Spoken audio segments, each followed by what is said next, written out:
Hi guys, and welcome to today's analysis. It's Tuesday 11th of February. Let's have a look at what we've got on the charts. Let's start with the euro dollar, and what we can see is a big push to the upside on the daily, wick left behind here, but in the immediate term we've got these three downtrending daily candles, so we could be both bearish and bullish. So we're going to bear that in mind, and first of all we could see that on the lower time frame, on the 1 hour, we have this range, and what we've got is these highs here to the left hand side, which market could be targeting, coming off these lows, however not attached to the bias because, well, we have a ranging market at the moment and we don't know what's going to happen. So bear in mind the news today, which is the speech, and what we could do is could be aiming towards these highs and then dropping down, but we don't know where that's going to go. So something like this, or there's also a possibility for just something like this. So either way, we are going to look at a possible entry. So timing it with the news, looking on the lower time frame, what we've got is an area over here that we can look at. So the idea would be a possible buy from here, so, but we need to see some kind of reversal happening here to go to the upside. So this will be a short-term intraday idea to buy the euro, and I don't know how high it's going to go, but this is going to be a small trade over here. So that's the euro dollar. Let's now move on to pound yen. Pound yen, what can we see on the daily chart? So we can see we're clearly bearish here on the weekly chart. We are bearish, closed bearish last week. So we are overall bearish.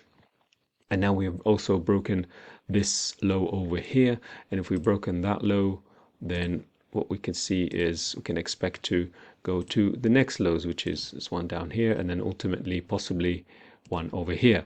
Now, again, this is Tuesday and we've got news, pound news, major pound news and major yen news this week in a few days. So any move will be premature, will be lower probability before that news. So what we could see was got this kind of also not a trend, this is a kind of accumulation, this is a sideways movement.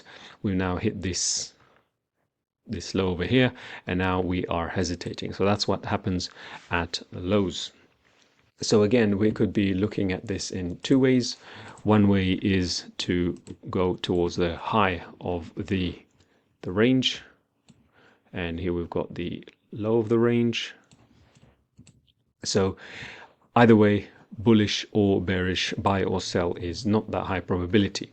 But in terms of just today, if we look on the lower time frame chart, what we can see is on the hourly, we've got these wicks here, 1, 2, 3 to the left, and what that indicates is possible bullish momentum, at least in the short term. So what are we going to look at? Well, if we're coming down from the bottom of the range, what we'd like to see is some kind of reaction, and then continuing to the top of the range. So where's the best price? Well, the best price will be down here, and the idea would be something like this, to go to the top of the range and target that. But again, we need to see some kind of reaction and some kind of reversal once we get here. So then we continue going to the upside. And that's the idea for the pound yen, at least for today. But again, not very high probability because of the fact that we are in a kind of a range. The best idea, if there was going to be a better trade, would be actually to hit these lows and then just take out this low and then go higher, or wait for the other side, which is the other idea, which is to take out this high, create a reversal, and then move to the downside. So again, it's all just kind of guesswork, conjecture, until we get to these areas. So we'll see if we have a reaction of this level, and then we'll see if not, and that fails, then maybe this would be the next idea. And if it continues going up, then maybe this will be the next idea. So those are the possible scenarios for the pound yen. Let's just finally look at Bitcoin now. And why we're looking at Bitcoin, let's have a look on the large time frame. The weekly chart, we are ranging. On the daily chart, we have this big wick to the left. We made a push up, came down, made another big wick, and now we have these wicks here, which indicates that we are more likely to move to the upside. So if we're moving to the upside, we're going to look at the next target, which would be this, and the one after that will be up here. And now let's go to the lower time frame. Have a look on the 4-hour. We had this wick over here. Let's just mark it out over here. So that becomes a low. And if we go down into the 1-hour time frame, again, we can mark out an area where we can look to enter. And where's that area? We've got here, this area where there's a gap in price. And then basically the idea, if we get a reversal, if we get some kind of price action, would be this to target the first area over here, and then possibly maybe the second one over here. So again, we'd need some kind of reversal reaction. So it would be here a reaction, some kind of reversal, and then continuing to the upside.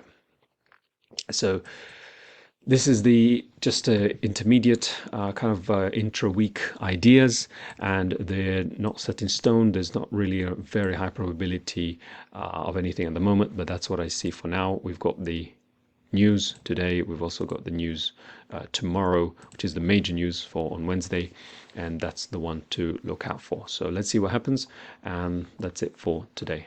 All right, see you on the next analysis. Bye for now.